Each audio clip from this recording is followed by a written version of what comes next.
to make the cut. Now, if that was you and you didn't feel that comfortable getting your hand that close to the blade, could you use a push stick? Yeah. Absolutely. I would argue with you that a push stick is a little bit harder to control the board, but if it's your comfort level, it's your comfort level. We're just starting here. I don't expect you guys to be super comfortable and experts at this quite yet.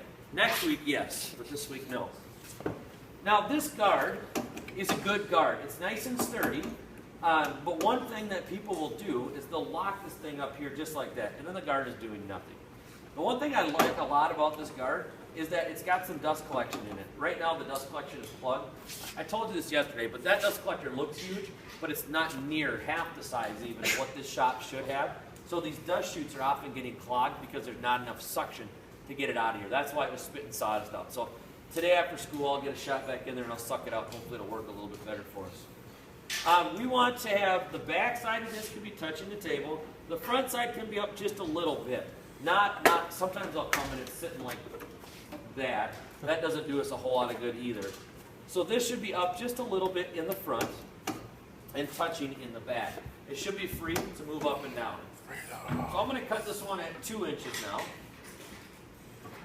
Turn the saw on. I want to make sure that I have my push stick relatively close, so I'm not having to reach too far for a long cut.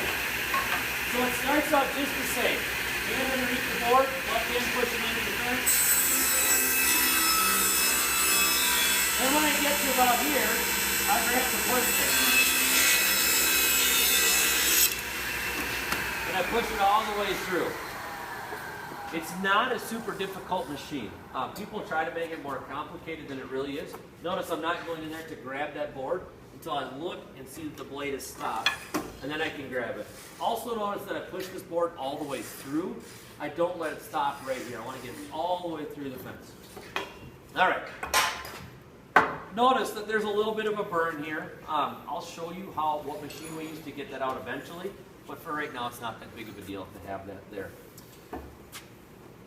Any questions on this?